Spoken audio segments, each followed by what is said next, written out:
Winter arrives with shorter days and longer nights, creating the most comfortably Indians of the year, where staying wrapped in warmth feels like the only reasonable choice.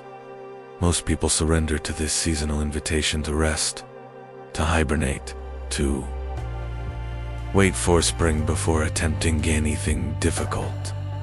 However, this same period of darkness and cold presents something rarely recognized, a natural training ground for transformation that appeared to samurai.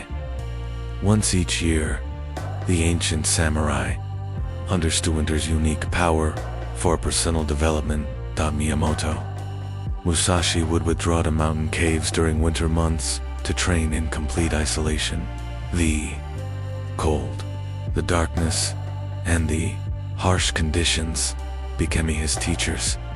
He wrote in the Book of Five Rings that the warrior's path requires separation from comfortable society, stating that one must walk low through difficult terrain, discover true strength.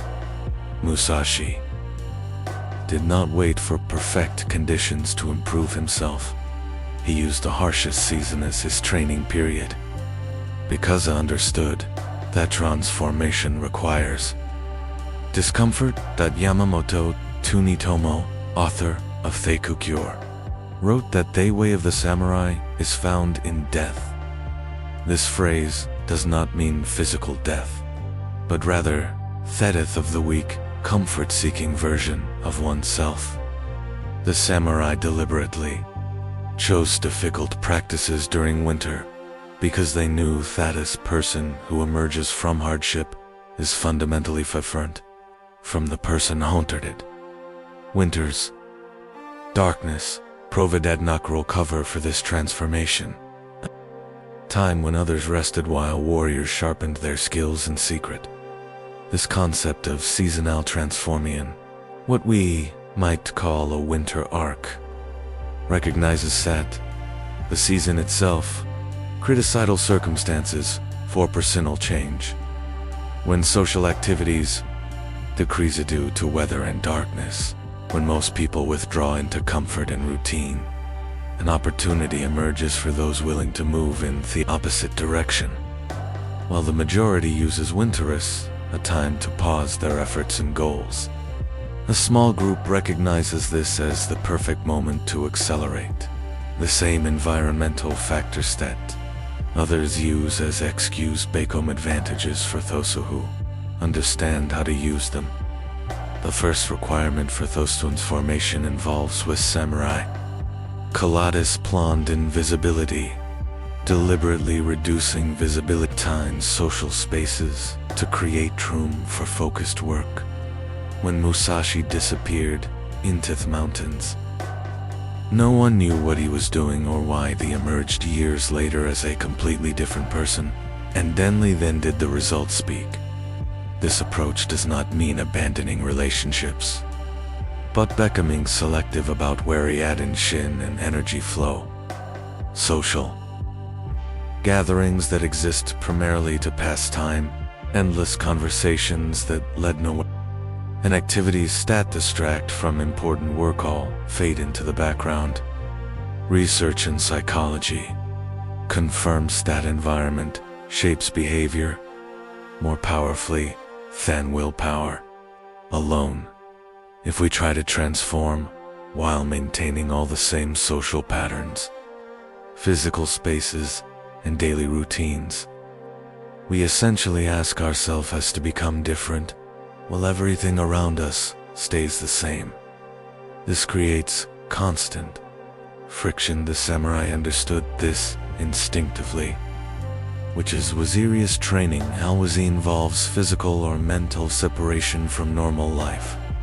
We stay in the same physical occasions, but operate from a different mental space, focused inward rather than outward. The transformation itself requires specific daily practices that might appear simple, but accumulate into profound change over time. The first practice involves rising before dawn, a patent samurai warriors fold, without exception. In feudal Japan, Warriors would wake hours before sunrise to begin their training, while the world still slept. When we wake before dawn, we gain time that exists outside of normal demands of the day. This early period tends to be quieter, with fewer distractions and interruptions. Scientific research shows that early waking resets the body's natural clock, improving both discipline and productivity. The day. Studies also indicate that people who consistently wake early report higher levels of happiness and life satisfaction.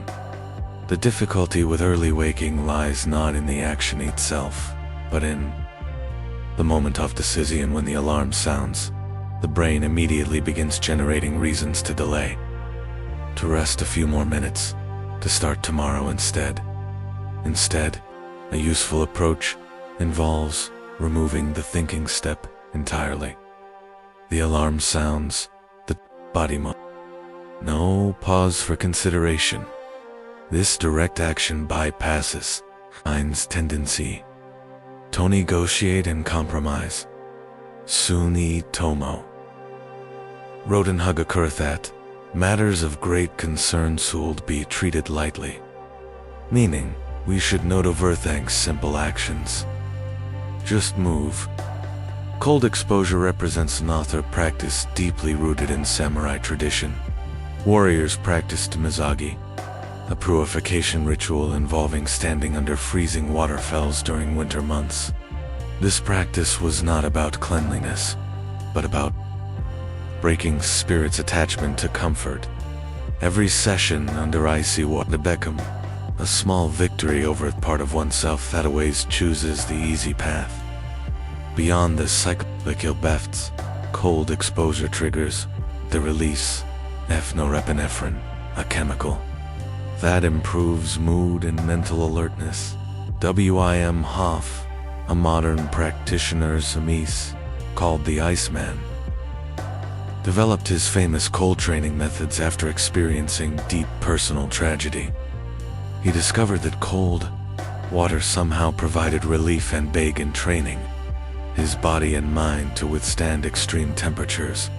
While most people need no pursue such extremes, daily cold showers offer accessibly entry into this ancient Saim Shirai practice. Meditation formed the cornerstone of samurai mental training. However, sitting quietly with closed eyes often feels boring or difficult for modern people. An alternative approach combines physical challenge with mental focus through what might be called warrior meditation, holding a plank position for 2 to 5 minutes while focusing solely on breathing engages both body and mind simultaneously. When muscles begin burning, mind starts screaming toast up. The real practice begins. That moment of wanting to quit, but choosing to continue builds mental discipline more effectively than comfortable meditation. This mirrors the Samara practice of Seiza, sitting in formal posture despite physical discomfort. Train in the Minto remain calm regardless of what the body experiences. Research indicates that just 8 weeks of regular meditation practice reduces stress and improves memory, suggesting thought. Consistent practice reshapes both mental and physical capacity. Physical training forms another essential component of winter transformation, reflecting this samurai dedication to Tandrin, the forging of the body like a sword blade, working on the body for 30 to 45 minutes daily, whether through push-ups, squats, running or structured training. Taki's advantage of winter's unique conditions. Metabolism naturally slows during cold months, which actually makes muscle building easier if combined with proper exercise and nutrition. The samurai did not wait for perfect weather to train. They trained hardest during most difficult seasons because they understood that comfort breeds weakness. Taking a photo at the start and end of this period creates visible proof of progress, transforming abstract effort into concrete results that cannot be denied.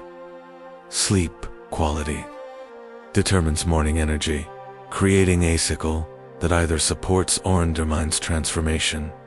Many people struggle with early waking because they stay up late using devices that stimulate the brain when its hold be winding down. The samurai followed natural light cycles, sleeping when darkness fell and waking before dawn. We can adapt this by replacing late night device use with reading physical books. The act of reading, particularly with a small reading light that does not brighten the entire room, provides enough mental to prevent boredom while remaining calming in encourage sleep. Whether the content is fiction or educational matters, less than the practice itself. Reading trains concentration like running trains physical stamina, building capacity gradually through regular practice. Finally, transformation requires clear direction beyond general desires for improvement. The samurai concept of H&N, single-minded focus, Pravedesi framework for what might be called a super goal system. This process begins with identifying one major goal to achieve within 90 days. Whether mastering a skill, passing a test, or transforming physical appearance. This super goal then breaks into 3 big milestones which further divide into 12 weekly targets. Each week becomes one clear step toward the larger destination. Musashi wrote that you should not have a favorite weapon, meaning you should not scatter your attention across many tools and techniques. Instead, master one approach completely before moving to another. Research shows that when we our effective intellect temporarily drops us. If we had not slept, attempting 10 things at once shares, none receive adequate attention. However, when we focus intensely on one thing, the brain automatically operates at full capacity. The samurai practice this through their dedication to single combat techniques, repeating the same sword strike thousands of times, till it became perfect. Deep work sessions of 2 to 3 hours, completely free from distractions, produce more progress than entire days after divided attention. The phone stays aside, messages stay muted, and consciousness narrows to a single point of focus.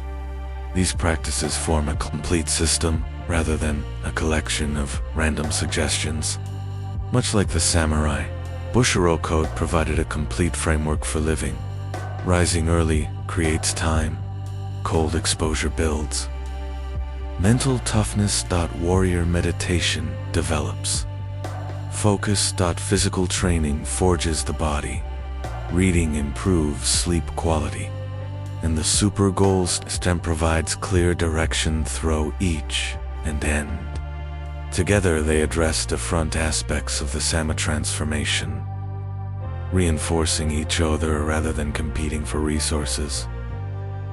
Within 90 days, which the keys is from winter into early spring, a person following this system consistently will emerge genuinely changed.